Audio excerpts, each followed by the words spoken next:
မင်္ဂလာပါနျူကာဆယ်အသင်းရဲ့ဘရာဇီးကွင်းလယ်လူဘရူနိုဂွီမာရေးစ်ရဲ့အပြောင်းရွှေ့သတင်းတွေပြန်ပြီးတော့ထွက်ပေါ်လာတယ်။တောက်လျှောက်ငြိမ်သက်နေတာကနေထွက်ပေါ်လာတယ်ဆိုတဲ့အချိန်မှာလည်းနိုင်ပိုင်းအတွင်းမှာပဲတဆင်ပြီးတဆင်တက်သွားတာကလည်းတိတ်ကိုမြန်နေပါတယ်။အခုဗီဒီယိုမှာပြောပြမှာကတော့ဘရူနိုဂွီမာရေးစ်ကိုအာဆင်နယ်အသင်းကစိတ်ဝင်စားနေတယ်ဆိုတဲ့သတင်းကနေပြီးတော့ကမ်းလှမ်းမှုတွေဇက်တိုက်လှုပ်လာတဲ့အချိန်အထိဖြစ်ပျက်ခဲ့တဲ့များကိုပြောပြသွားမှာဖြစ်ပါတယ်။အာဆင်နယ်အသင်းမှာကစားသမားလိုအပ်ချက်တွေရှိတယ်။တောင်ပန်ကိုမဖြစ်မနေဖြစ်ရမယ်ဆိုတာကိုပြည်သက်အားလုံးသိပါတယ်။ဒါကြောင့်မို့လို့ဟိုတောင်မန်ကစားသမားဒီတောင်မန်ကစားသမားဆိုပြီးတော့ Arsenal ပြည်သက်တွေကစိတ်ကူးချင်ကြတယ်ပေါ့လေခေါ်ကျင်တဲ့ကစားသမားတွေအများကြီးရှိကြတယ်ဒါပေမဲ့ကွင်းလယ်နဲ့ပတ်သက်လို့ရှိရင်လည်း Declan Rice တူရဲဖြစ်နေတဲ့အပေါ်မှာစိတ်မချတဲ့ပြည်သက်တွေအများကြီးပဲအဲ့ဒါကြောင့်မို့လို့လူငယ်ကစားသမားလေး Buardi တို့လို player တွေရောလက်ရှိ Premier League မှာ proven ဖြစ်ပြီးသား Newcastle အသင်းရဲ့ကွင်းလယ်လူ Sandro Tonali တို့လို player တွေရော Arsenal အသင်းနဲ့သတင်းထွက်တယ်တခြားသော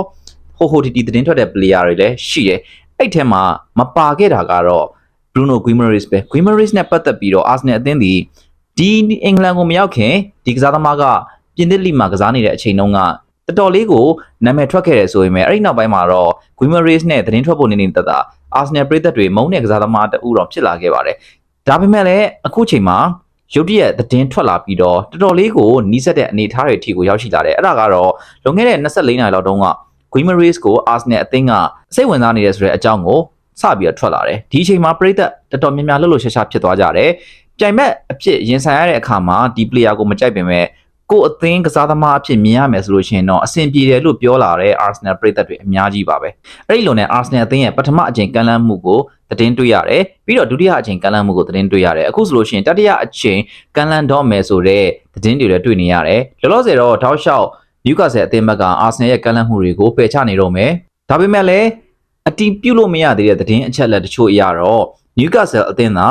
ဥရောပဝင်ခွင့်မရခဲ့ဘူးဆိုလို့ရှိရင် Bruno Guimaraes ကို release clause တခုနဲ့ထွက်ခွာခွင့်ပေးရမယ်ဆိုတဲ့အချက်ကနောက်ဆုံးစာချုပ်ချုပ်ထားတော့ငါရှိတယ်ဆိုပြီးတော့အဲ့လိုမျိုးပြောကြရလဲရှိပါတယ်။ဒါကတော့ကျွန်တော်တို့သိနိုင်တဲ့ကိစ္စမဟုတ်ဘူးပေါ့လေ။သတင်းတွေမှာတွေ့ရတာကိုပဲပြောတာပါ။ဘာပဲပြော Arsenal အသင်းဒီ Tonali ကိုပဲခေါ်ဖို့စူးစမ်းမယ်ဆိုတဲ့သတင်းထွက်နေတာကနေပြီးတော့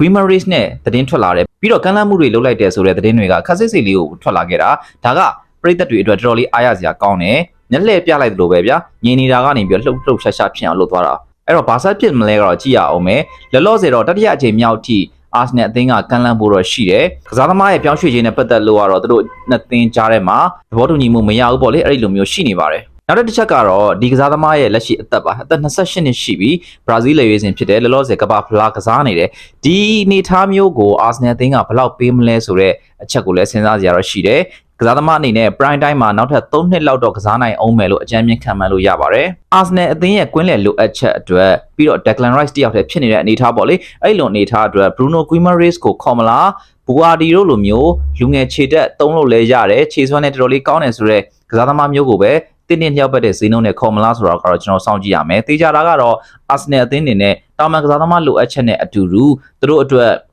ပြဿနာရှိနေတဲ့ challenge တစ်ခုဖြစ်နေတဲ့ကွင်းလယ်ကစားသမားနေရာကိုလည်းမျက်ကွယ်ပြုတ်မထားဘူးဆိုတာကတော့ဒီအချက်ကိုကြည့်ခြင်းအပြင်ကျွန်တော်မြင်ရပါတယ်။နောက်ထပ်အထူးပြုလို့မရတဲ့သတင်းတစ်ခုကတော့ Tonali ရော Guimaraes ရောနှစ်ဦးစလုံးကို Arsenal အသင်းကချိန်ရွယ်နေတယ်ဆိုတဲ့အနေအထားပဲဖြစ်ပါတယ်။တကယ်လို့သာအဲ့ဒီအခင်းချင်းက